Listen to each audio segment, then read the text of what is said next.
Well, hello, everybody, and welcome to a podcast with Nadine Wellwood. It's one-on-one today with Mr. Gordon Kesler.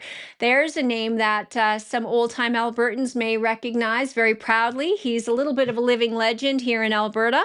One of the only, actually, I believe the only person who's ever run on the platform of Independence for Alberta to actually hold a seat in legislature. So, welcome, Mr. Gordon Kesler. Hi, Gordon. How are Thank you? you. Yeah, I'm great. It's good to be with you. Fantastic.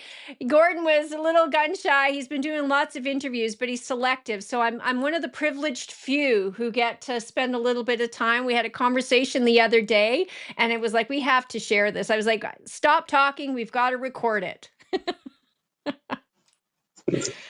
So Well, we covered a lot of ground. We we should have been did. we should have been recording. Yeah, yeah. All So we right. got So to do a repeat. we do, we do. So, Gordon, I want you, before we get started, though, maybe you can just share a little bit about who you are and your involvement with this Alberta separation movement since, well, 1982 was when you were elected, correct? Right. But I was involved to get to the election. I actually started getting involved in about 1979, and and then of course it moved forward, and I was eventually elected to the legislature. But yeah, so there was about 3 years from the time I actually started until I got elected. Now, why did you feel, though, that Alberta needed to separate from the rest of Canada? Well, it's the same. We're seeing a replay of it today, just a different cast of characters. But at the time, uh, Justin Trudeau's father, of course, was prime minister, and he he was no different than any of the other centralists that were in power. Alberta was simply a market of raw resources for central Canada for manufacturing and for the industrial base. And so when he and Peter Lougheed agreed to the National Energy Program, uh, it really stirred a lot of feelings in Alberta because Albertans really felt that it was an intrusion into our rights to control our own resources. And Peter Lougheed, who was not a conservative, in philosophically, he was a liberal. Everything he did included more government, from airlines to mines to timber to oil and gas. And so it really wasn't a surprise when he agreed with Pierre Trudeau to give part of our rights away regarding the control of our resources of oil and gas. And it upset a lot of Albertans because Trudeau had not been good to Alberta. He had given Albertans the middle finger, and so it did upset a lot of Albertans, but it really upset me because I knew about Pierre Trudeau. He was a hardcore Marxist. He had studied in Russia for a couple of years. He had made the statement that the best form of government for Canada was Mao Zedong brand of communism. And I've just been a person that's been concerned about freedom as long as I can remember. Probably got it from my dad, but I could see that that freedom was being eroded and slipping away, that our resources were being stolen basically from us. And I just thought it was time to get involved. I went to a meeting in High River, and Peter Lougheed was there, and I was able to abscond with some tickets and was able to go to the meeting. I wasn't supposed to be there, but I asked him the questions about the National Energy Program. And I told him, this whole policy that you're engaged in is going to destroy the middle and the small and the middle-sized oil and gas companies, and they're the engine to the development of our reserves.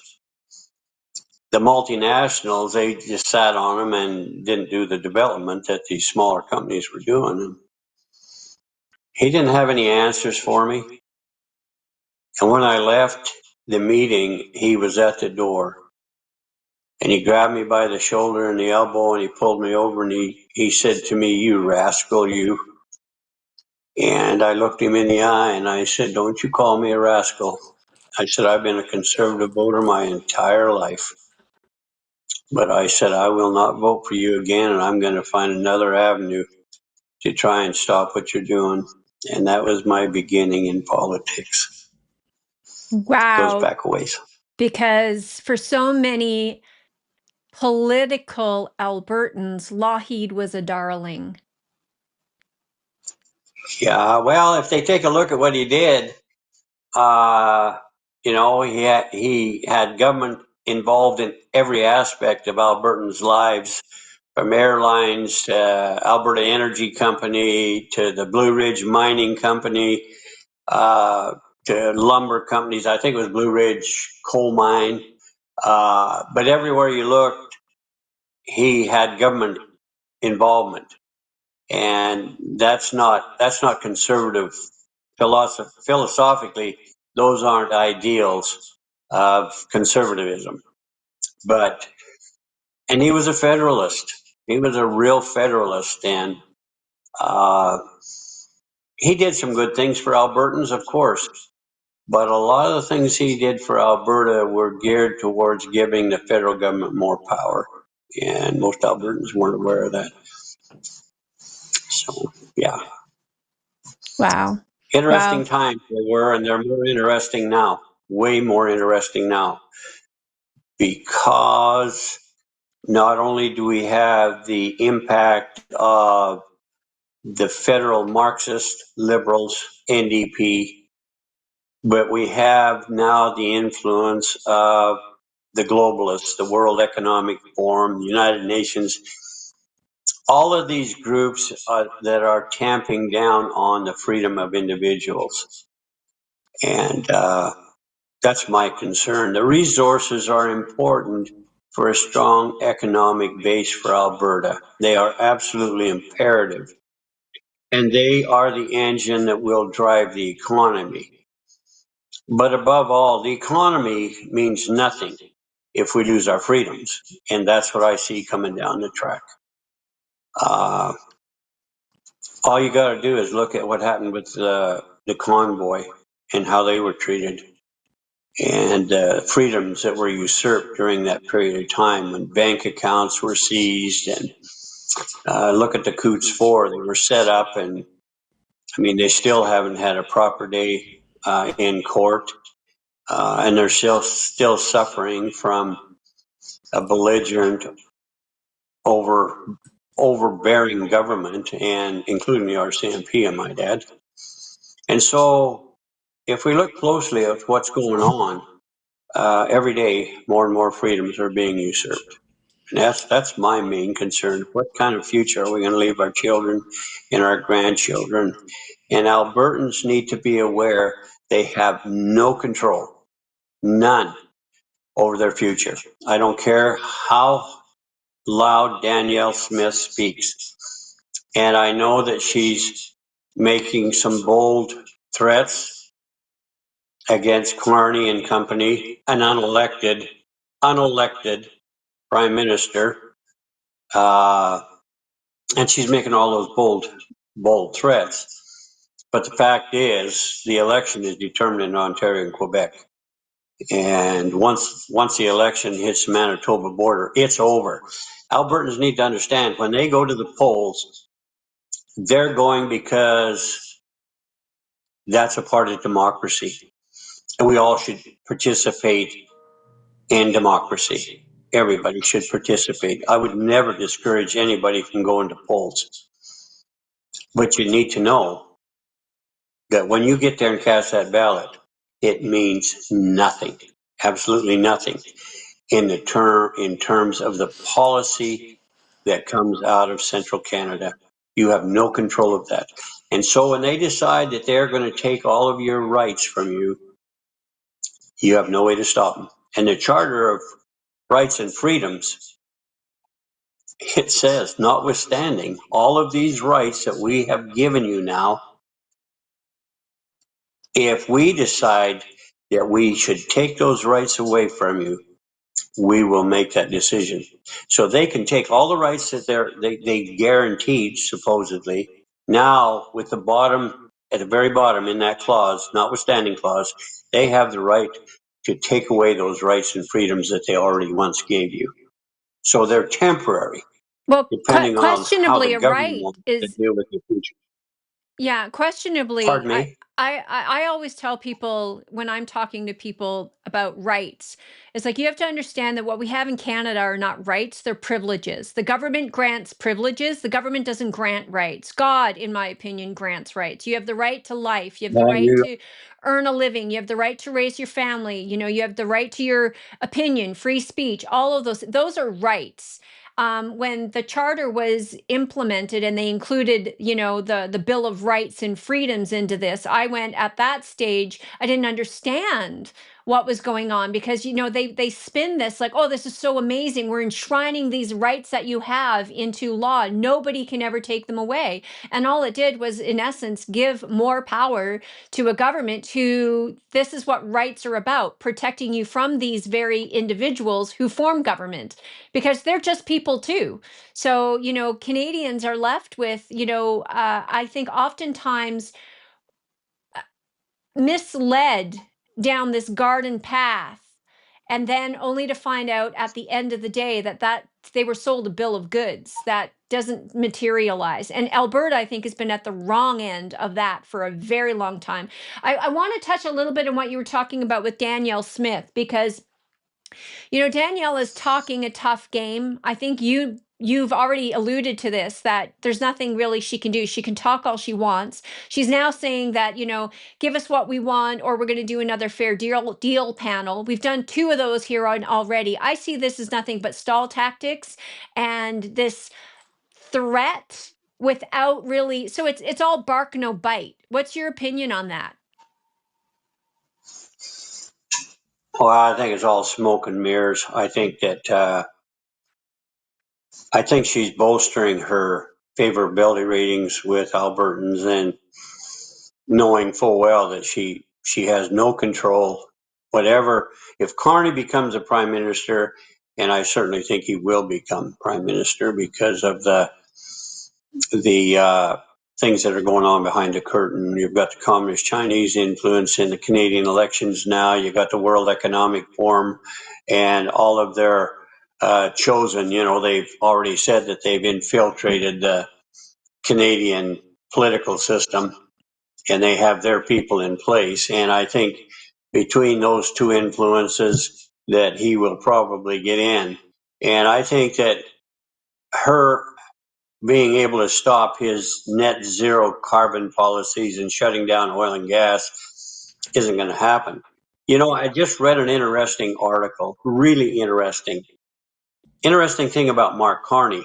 And I don't want to get too far away from Alberta 51st movement, but a really interesting thing about Mark Carney is that he has invested hundreds of millions, literally hundreds of millions of dollars in the oil and gas industry in other countries around the world, countries who have horrible environmental policies. They have no And environmental and policies, and horrible period. human rights policies, many of them.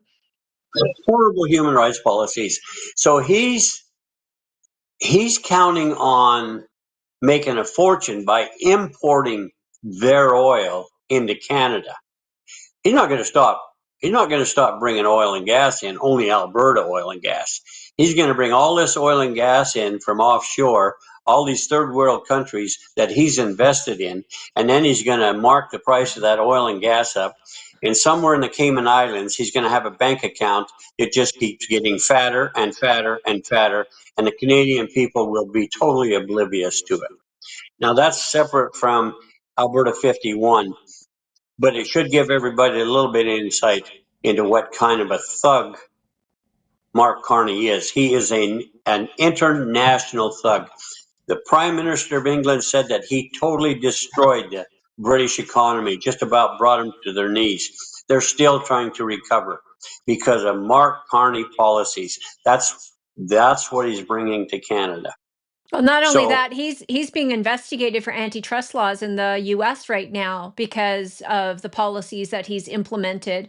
And if you look at the fact that he's moved um, Brookfield, their headquarters, into the US and out of Canada. Like, he's sheltering his own interests as he gets ready to topple yes, the Canadian economy, and Canadians' basically future will be destroyed as a result.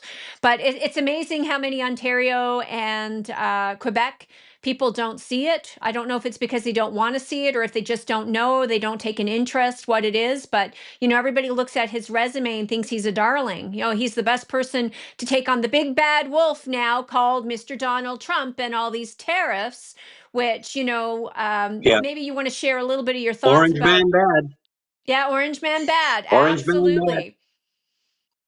Yeah. So But what are your thoughts people, on because you are down in the United States right now, and for so many Canadians, there is this I call it British arrogance. For whatever reason, Canadians seem to think that somehow, for some reason, they're better than their United States counterparts. I look at the US and Canada and I go, we're more than trade partners. We're families just divided by some artificial line in the sand on a map. That's really all we are. My husband, literally would on his side of the line, was home, and then he literally got on his bike and hopped across the Manitoba border and visited his grandmother's farm on the other side. So Canadians are very, closely aligned, but yet we seem to have this British, I call it British arrogance, forgive me, but that we're somehow better, we're smarter, more educated, more worldly. I don't know what it is. Where does this come from? well, I'd go a step further. I'd call it European arrogance. I would go beyond the British arrogance, but the British covers quite a bit of it. But I just want to go back a minute. We To understand why the people in Ontario and Quebec will vote for this man. During the time of Justin Trudeau, he totally took over the Canadian media. The government of Canada owns the CBC. They own the CTV. They literally own all the major news outlets in Canada because of all of the money that they injected into their businesses. I've already said, the government never gives you anything without something in return. It's no different with the news cycle, with the news, with the media, television, print, radio, I don't care. And so everything they're hearing in central Canada is propaganda. And they're filtering out all of the dirt about Mark Carney. And you said that, there's charges against him for some business dealings. I think there could be charges for a number of things. I won't go there. But so once we understand why they're all rallying around Mark Carney because they are not getting the information, it's easier to understand. You would think that with social media we might be able to break through that wall and educate them, but then we have that British arrogance. I don't think they're open to the education that's available. I really don't. So anyway, I'm sorry, I forgot your question. No, that's a really good point because it's very important. I mean, it's been very frustrating for me to watch how quickly we turned on our southern neighbors, over a tariff, a 25% tariff. Yet China has instituted a 100% tariff on wheat. And, the government makes no fuss Forever. over it. No, nothing. And so what's the difference? So it is truly, I think, honestly, to finish the conversation about Carney a little bit here, he is going to drive a wedge between us and our US friends, our southern neighbors here. I think that's going to be deliberate because I think what Trump is really truly tackling is a globalist environment and the globalist control take over. And Carney is 100% a globalist, and he's going to fight back. They're trying to preserve Canada for the globalists, and the best way to do that now is to ensure that we are against our southern neighbors here. And he is aligning us. He's even said he's a European himself. His first stop was down to Europe. He is aligning Canada with the European Union, and I find that terrifying myself. Absolutely terrifying. Can I expand on, you're right on track, but we need to go a step farther. So everybody thinks that all of this is about the big bad orange man implementing all these tariffs. Of course, they don't talk about the tariffs that were protecting Quebec industrial complex forever. Supply management. The the linens and the leather products and carpets, you name it, anything that was manufactured in Quebec had huge tariffs coming into Canada. Well, who paid for that? Alberta, Saskatchewan, all the western provinces were paying for Quebec to have this thriving industrial complex. Beyond that, so under Justin Trudeau, literally tens of thousands of communist Chinese have come into Canada. Tens of thousands. In British Columbia, when you came through the border during COVID, who were the people that were running security there? Communist Chinese. Who controlled the ports on both sides of the country? Communist Chinese. Who's buying up oil companies, land, real estate, all over Canada? The Communist Chinese. But here's the kicker. First of all, Trump understands that the United States is being surrounded by the enemy.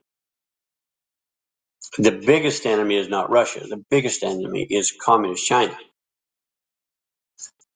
So somehow he's got to expose all this, and he's got to, I think that's why he keeps saying Canada 51st state, because he wants all of Canada. We just want to take Alberta and Saskatchewan. But think about this. The Communist Chinese have spent maybe billions and billions of dollars building brand new state-of-the-art icebreakers. The last time I checked, there is no ice in the South China Sea. None. So why do they need all of these state-of-the-art icebreakers that are being built as we speak? It's called the Northwest Passage. The Communist Chinese know that if they can take control of the Northwest Passage, and if they can put installations along the Northwest Passage, they have North America surrounded. They know that. Donald Trump knows that. This is way more than trade. This is about the defense and protection of the Americas, Canada, and the United States. His priority is to the Americans, but I see a man who's concerned about all of North America. And so people are going to say, oh, that's tinfoil stuff. That's tinfoil hat stuff. Well, you know what? They told me that one world government and globalist control was tinfoil hat stuff in 1982 when I was sitting in the legislature, when I brought up the trilateralists and the global movement that was afoot at that time, even the Rockefellers, the Rothschilds, the whole bunch of them who were scheming at that time to take control of the global economy. I was a tinfoil hat guy. And look where we are today. Exactly where we are today. All of those things have transpired. So I don't worry about what people think. I look at the facts. The facts are the Chinese are preparing to conquer the Northwest Passage. They have the icebreakers, and they're not building them for the South China Sea. Trump knows that. So Albertans need to understand that Canada is not going to be what they think it is in the very near future. Well, It isn't what they think it is now. unfortunately, for so many Canadians, they have no interest in politics. How many times have you heard that, Mr. Kessler? Is that, oh, I can't be bothered with politics. I'm not interested. Well, I always try to explain people is like, you may not be interested in politics, but politics is very interested in you. Everything you do, everything in it doesn't matter what area of your life is political. So I have for a very long time studied the Bilderbergers, the Trilateral Commission, the Club of Rome, which, as we know, Trudeau Sr. was a member. He was not only he was a full-on communist. Trudeau, Elliott, Pierre. Absolutely. It, Absolutely. absolutely. There's no doubt about that. And the facts are there to point to that. But people don't want to know these facts. And I mean, in some of their defense, it's not even that it's out there, but there's so many webs. And, to put all the pieces together, not everybody has, I think, the mental capacity to kind of go, okay, well, this connects to this connects to that, this connects. I think it takes, in some regard, a special kind of person to see the dots and to connect them. I owned an aerospace and defense company. And started putting some dots together that I didn't like back in the early 2000s. When I left that company, I knew where the next 7 wars would be fought, and they didn't have central banks. The world is being run by bankers, by financiers, like you said, your Rockefellers, your Absolutely. Rothschilds. People don't understand that And the monarch, every dollar of interest that's being the, paid right now in national debt is being paid to the central banks, and that is the Rothschild family. So, but I but don't want don't to. forget about the royal. Don't forget the royal family. They're right up at the top. Oh, there's a number of. Absolutely at the top. Absolutely. Absolutely, they are. And I don't want to necessarily go down that rabbit hole because people go, oh, it's just conspiracy. I don't know how you can ignore it or write it Oh, off I as know. conspiracy anymore. But, a lot of people want to do that. But why the 51st state? Now, you're advocating that Alberta, not Canada, but Alberta join the United States as the 51st state. Why not just be a separate country? Well, I think there are a lot of reasons, and I don't just advocate for Alberta. I think that Saskatchewan should follow Alberta. I really think that Saskatchewan would be a great fit as the 52nd state, maybe. But the reason, when I was in the Western Canada Concept Party, we were advocating for independence. Now, I used to hear all kinds of arguments about how independence wouldn't work. We're not going, we can't survive. I totally disagreed at the time that we would figure out a way to make it work, even if we had to have special treaties with Washington so that we had access to the ports and so forth. But that might be a stretch anymore. I think there are so many advantages over independence at this time. And I've mentioned them a number of times, but certainly we would have a strong military presence immediately. Can you imagine the time it would take for Alberta to build its own military? And you got to understand, if Alberta becomes independent, we will be surrounded by the enemy, and we will have no form of protection, none. And so I think that washes out the independence. We need a strong military. We're going to need protection as a 51st state. We need protection as an independent nation, but we won't get that. We will have a strong currency. We will have trade agreements, international trade agreements that are already established and in place. And everybody talks about the medical system. Can you imagine the medical system Alberta would have if they didn't have to give all of that equalization money away? Alberta could build the strongest medical system in the world right there and that would be part of Alberta as a state. They would have the right to do that.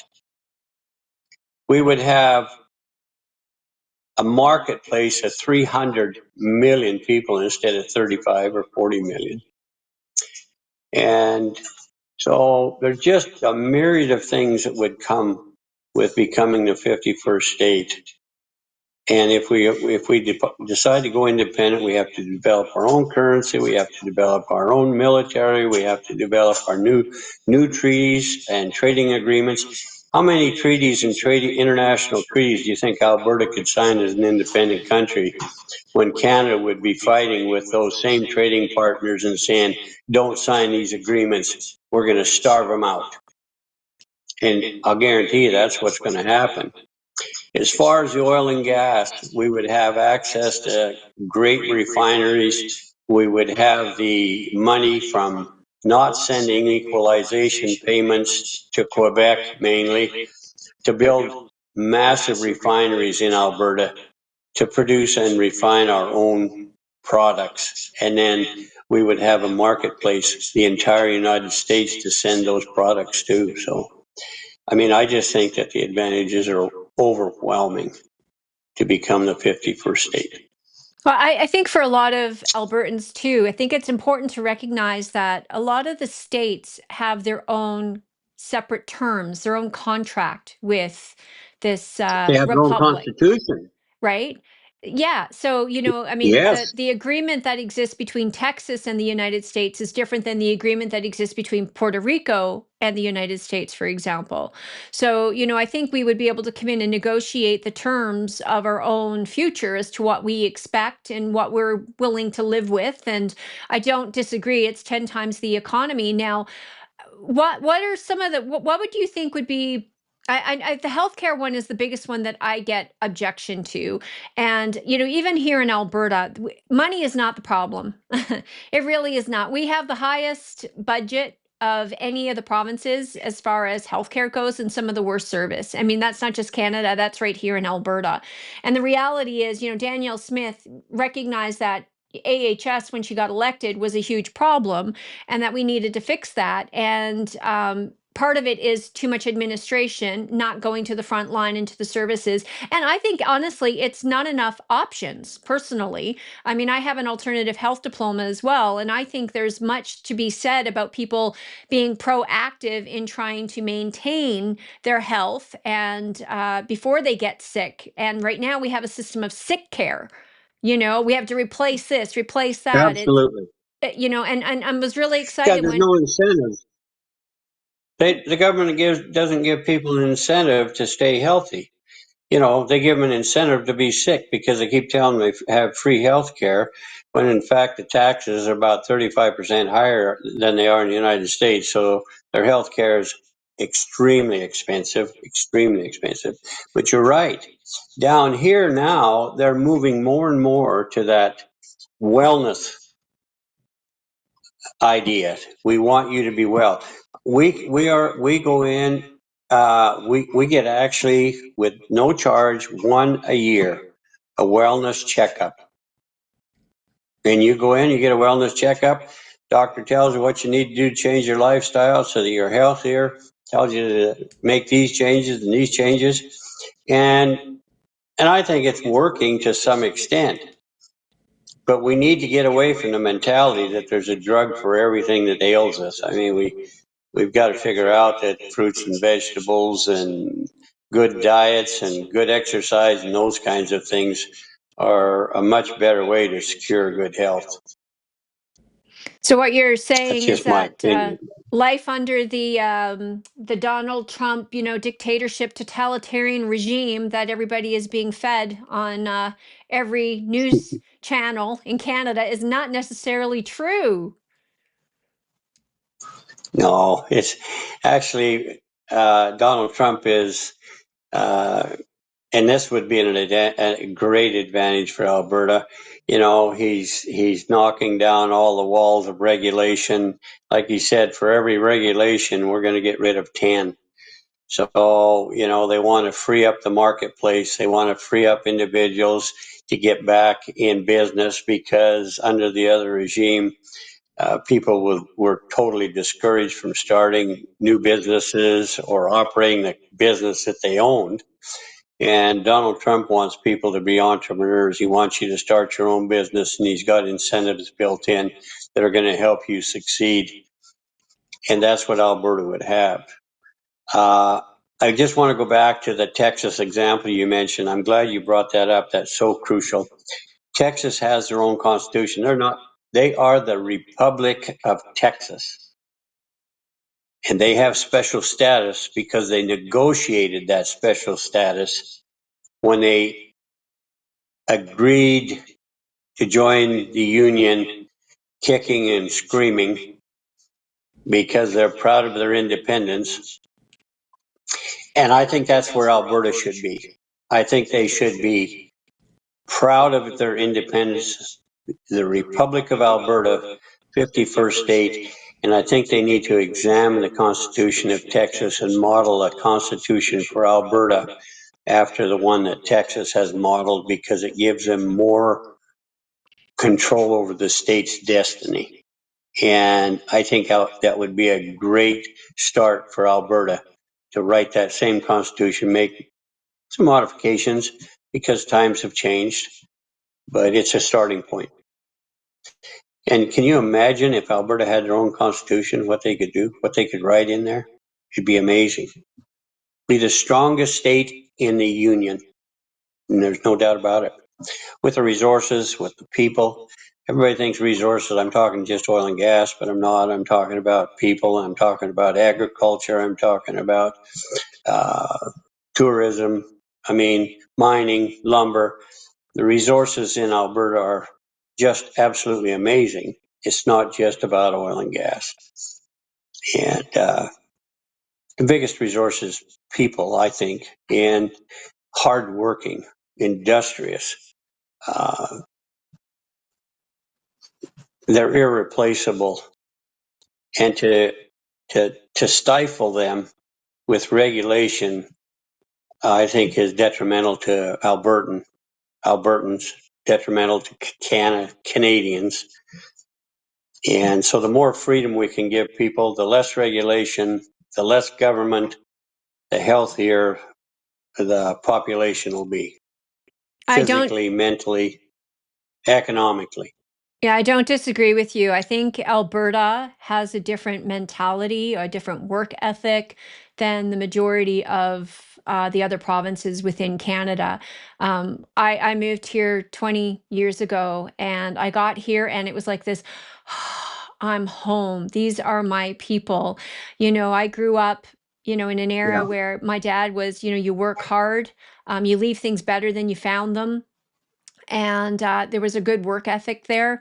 And for me, I've been an entrepreneur my whole life, and for the first time in my life, this last maybe 2 years in particular, I got involved in politics thinking that I could make a change. And I was sadly disappointed that, unfortunately, it is very difficult to make a change politically because parties protect parties. They don't protect people. They're not there for the province or the country. Even they're there for their own self-interest in preserving power. And they don't want you to get in if you have a different opinion and or can't be controlled, and become part of their system, right? So when I looked at that here in Alberta, just people, in my opinion, are their greatest resources. Now, the challenge that I've seen in the last little while is Danielle rolled out the red carpet and said, "Hey, everybody, come on into Alberta. We're, set up shop here." And the problem with that is now we have a bunch of people, not only from around the world, but we have people from Quebec, Ontario, BC, who don't necessarily share that Western heritage or that Western value system, moved here That's a because problem. and it is a problem. So how do we even get to the point where we could separate even if we wanted to? Well, I think you have to ask the same people. If you liked it so good, if things were so good where you were, why did you move? And now, so do you want to make things even better? Or do you want to continue down the same road that destroyed your lives where you came from? You know, you came here for a brighter future. Now you really have an opportunity for a brighter future. So let's expand on that future for you and your kids and your grandkids. You know, we can't maintain the status quo and still maintain all of those freedoms and those rights and liberties. I want to mention, you talked about the power of government, and once they get in there, that's what it's all about, preserving power. And you're right. I don't care which political party it is. It's Yep. all about self-preservation. The biggest shock to me when I got to Edmonton, one of the biggest shocks, other than the fact that I really found out how liberal Peter Lougheed was, the next biggest shock was I didn't realize that these bureaucrats are paid, that their base of pay is determined by the number of employees they have under them. I had no idea. To me, the incentive of anybody that's in charge of a department would be to minimize the expenses, minimize redundancy in employees, and have a lean, mean producing machine. Governments reward But that's bad not the way it behavior, is. not good behavior, Gordon. So that explains why government keeps growing, because they don't appreciate efficiency or effectiveness, which is the opposite of what every private business tries to model. The most efficient, most And effective they way. get paid more depending on how much deadwood they have under them. The more deadwood they have under them, the higher their salary scale. I was just shocked. I mean, coming from a farm where you every day you worked harder just to survive. I find out these guys, they work harder at getting people to piled up underneath them so that their wages go up. And it doesn't matter if those people are needed or required. It doesn't matter if they're efficient. It doesn't matter if they're deadwood. As long as they're there, he gets more money. What a horrible system. What a horrible system. I asked a guy who's one of the guys up there that's got a fairly high profile job. And I asked him, I said, well, I said, are you going to get rid of some people now that Danielle's in and you're in a position to start getting rid of the deadwood? Oh, no, he said, we need to hire more people. We don't have enough people. I thought, there you go. UCP guy, right after we got the NDP out of there, and he's telling me we got to hire more people because we don't have enough.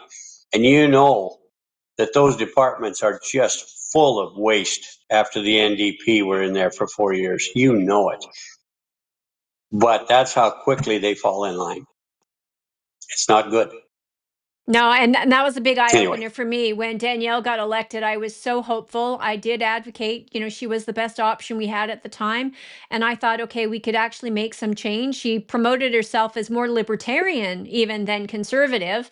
And that aligns very well with me because I'm very much a libertarian. I just want the government to leave me the hell alone, preferably.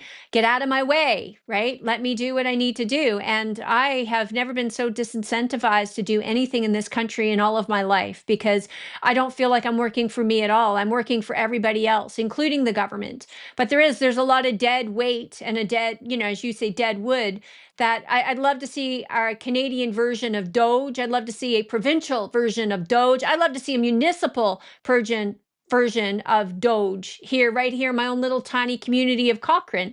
The corruption is throughout at every level. And when I ran yeah. federally, I looked at it and went, okay, I can make change. And I liked being able to point the finger at Ottawa. But the sad reality is Alberta has many problems right here at home, provincially, that I don't, I won't go to say so far as to say they're probably worse, but they are probably worse than what you see in Ottawa. Well, I'm like you. You know, I listened to Danielle Smith and I met her and I had great hopes for her. And I was living in the United States, but I used to live stream the legislature every day. I would live stream that legislature. I knew some of the guys, and occasionally I would speak with some of them, Du Barnes and some of those guys, some of the outsiders, you know. And I was flabbergasted that every time Danielle Smith got up in the legislature and went after the government, her solution to a problem was more government. Yeah. And I thought, where is this woman coming from? She's supposed to be a solid conservative libertarian. She's supposed to be for less government, but every single solution that she advocated for was never private sector involvement. There was never a private sector solution. It was always more government, a new government department, more government money, or redirection of money. And I thought, my goodness. And then I started hearing rumblings that uh, she's very set and determined in her position as far as her philosophy of more government. And she was not open to discussing private sector solutions. She just wasn't open to that at all. And she created a lot of chaos in that party because it was a grassroots movement. There were people who felt like I did, and they had no say in that small group of people in the Wild Rose. And it's really sad that more Albertans weren't aware that that was basically her background when she was with the Wild Rose. And then those who walked across the floor with her and supported her when she crossed the floor, if you go and check the roster, you'll find out a lot of them have got big fat plums in the current Alberta government. So, you Yeah, know, it's there all it about you scratch my back, I'll scratch yours. So she's just a typical politician. That's what she is. Yeah, sadly, I have to agree. I thought when she got elected, the first change was how we allowed CAs to select their candidates. And as you may or may not be aware, I was disqualified in her riding, actually, of High River, Fort Macleod. And I was unanimously elected down there. I sold 900 memberships, 10 days. The sitting MLA said can't beat her, resigned his position. There were 6 people who were going to run. All of them threw their support behind me. The community was very happy to have somebody who was strong, who they felt, was not going to be corrupted or influenced by the system, to kind of be their voice and fight for them. And the party was having no part of it. So that for me was a big, big eye opener. And that was literally within, months of her taking over the leadership. She did not stand to fight for the grassroots at all. Um, and she If you're hasn't around since. Danielle Smith, she will not tolerate any dissenters. It doesn't matter if the dissension is right. She will not tolerate dissension. She's in control. Mm. And you better know that. She's in control. So, for a lot of people here in Alberta, they still think, even from the freedom movement, they still think Danielle is the only choice they have. She's the solution. She's going to get them to separation. And it's so funny. I've met these people, Gordon. I've met them. I've sat across the table from them and I've spoken to them. And she tells them what they want to hear, and they continue to support her. And again, I'm an objective. Let's take a look at the facts. Let's take a look at the actions. Do the actions back up the words? And I haven't seen any of that. So for those individuals, who are still throwing their support behind Danielle Smith in the hopes that we can achieve a stronger, more free Alberta, let alone a 51st state, or an independent Alberta, what advice would you have? The first thing I do is, if you want to find out if she's ever going to move in that direction, just call around to some MLAs and ask them, are you in favor of the 51st state movement? You'll find out exactly. They'll say it'll never happen. We're not going to let it happen. I know, because I've had that feedback. It's not going to happen. We're not going to let it happen. They're part of her group. And so I think what she's telling Albertans are the things that she wants them to hear. But I think deep down inside, Danielle Smith is a federalist first and a monarchist as well. And I think her aspirations are federal politics, maybe the next female prime minister of Canada. And I think that all of her decisions are very calculated. She has some very calculated people behind the scenes that are guiding and directing her decisions. And I do believe that their total aspiration is federal politics. Now, see, I don't disagree with you. She is definitely a federalist. She's admitted that numerous times. In which case, you can't be a separatist and or a 51st state person, and so this is. But they make excuses for her. But she has to say that. I'm like, no, she doesn't. She doesn't have to say anything. But with respect to becoming I think she has aspiration too for the federal government and becoming prime minister. But here's the thing: I don't think she's even taken a step back to go realize you could be the president, prime minister, whatever you want to call it, of the 51st state or an independent country. That would be one of the strongest, and I mean strongest economies in the Hell, she could be the governor. world. She could be the first governor of the 51st state. But Wouldn't I that be a great title? Governor of Alberta?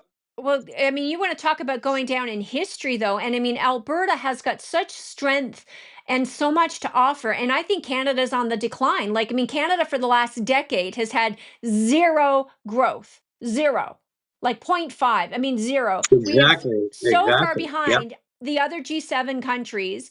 It's like, and these are directly related to federal policy. So Mark Carney, who was the whisper in the ear advisor to Trudeau, who's created the problems we have, we're about to reelect him, or now elect him into a I don't prime think he minister. was whispering. I think he had a big megaphone. Oh, absolutely, he did. Absolutely. He was the advisor Yeah. to Trudeau on all his policies that have destroyed Canada. There's been no productivity. So many of Canada's problems could easily be changed by changing government policy, getting out of the way, reduce the size, reduce the spending, and just unleash the people. Let them produce, right? Let's use these natural resources. Let's build manufacturing. Let's get those oil refineries going. And they don't do any of that. And Mark Carney will destroy what little bit is left here, just like he did in England. Well, here's the shock. Yeah, here's a shocker. And of course, I'm going to put on my tinfoil hat. But this is the shocker that it's all intentional. Yep. None of this is by accident. Mark Carney represents worldwide globalism. He is their chosen man to take Canada down. Because the sooner they can destroy the economic base of Canada, the sooner Canada will agree to all of the globalist demands if they expect to survive at all. Yep. And so Mark Carney is there for one reason, to take a wrecking ball to what's left of Canada after Trudeau, destroy the economy so that it cannot be repaired, and the globalists are going to swoop in and say, here are the things we're going to do for you, but here's the way you will live your lives. You will have nothing and you will be happy. I'm going to tell you, sounds dark, but this movement is strong and they've been pushing it for a long time. And Canada, they love Canada because that's the crown jewel. They see Canada as a real weak link.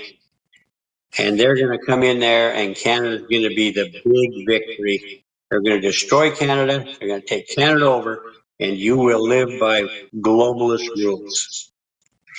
Danielle Smith knows that.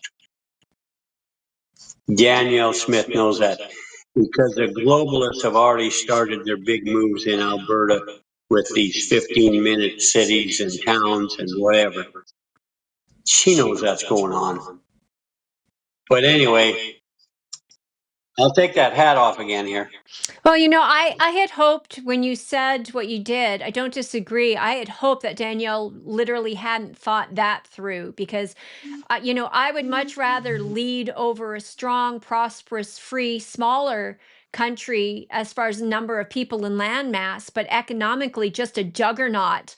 And to be able to boast about the prosperity of the people and the happiness, of its people, rather than rule over ashes. But it seems like these political operatives these days, which I can't even call them politicians, and they're certainly not statesmen. I think political operatives, that just they get into positions of power, and then yeah, they do buy into this globalist agenda, and I think it's what's in it for them. I don't know if it's self-preservation, but they'd rather rule over the ashes, especially federally. It's called the Zelensky syndrome.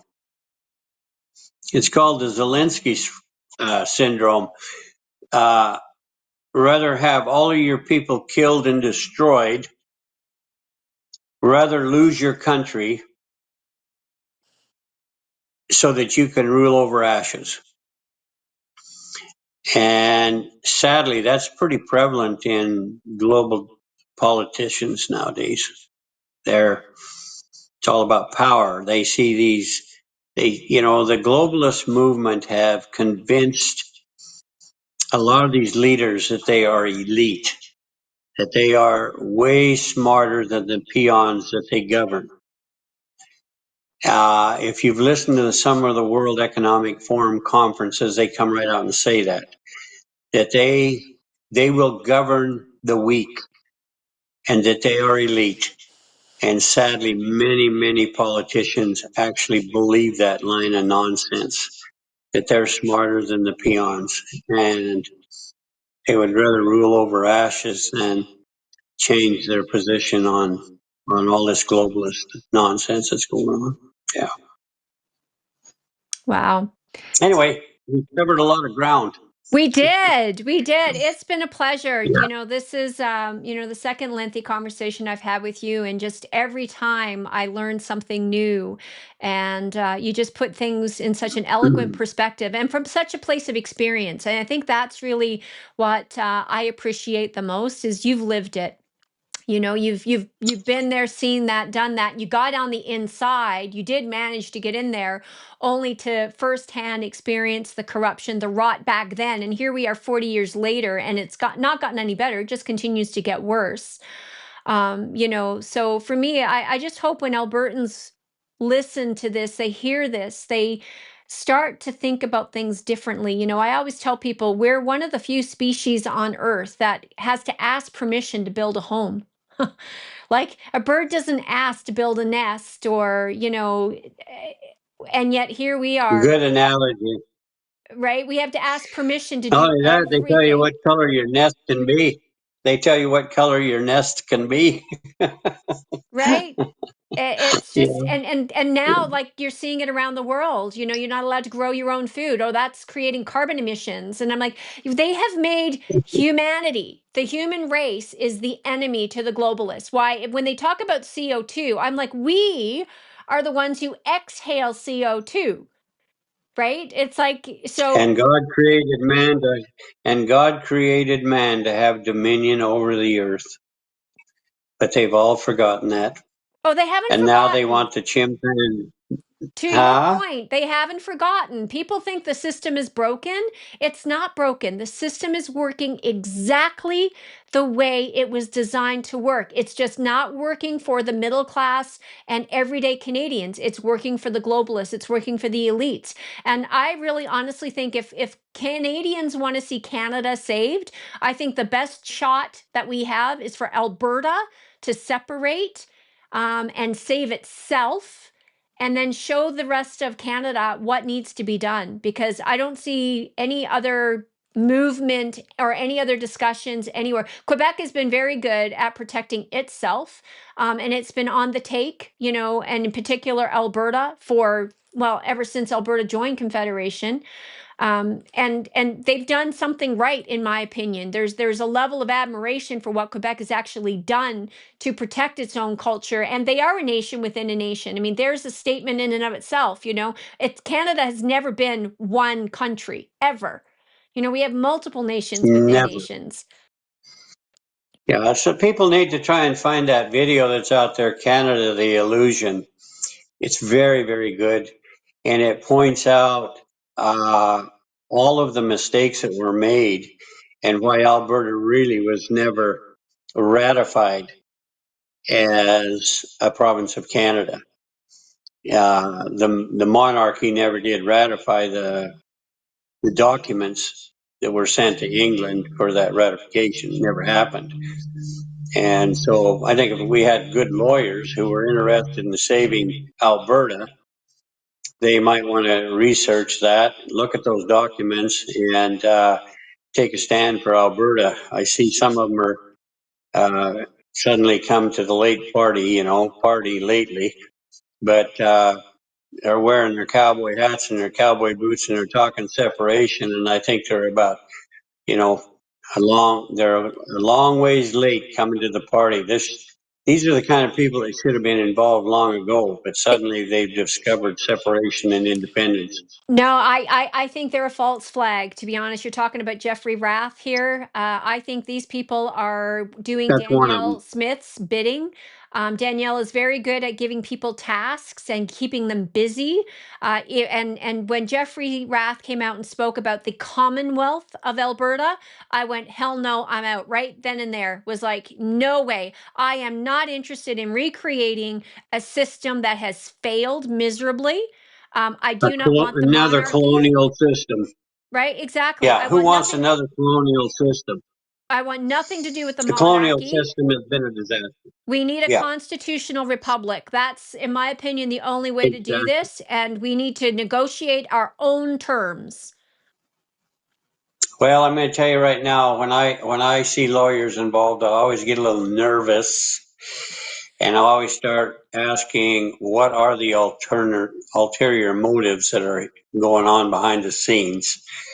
Some of the worst pariah I ever dealt with when I was in politics, they would just show up out of nowhere.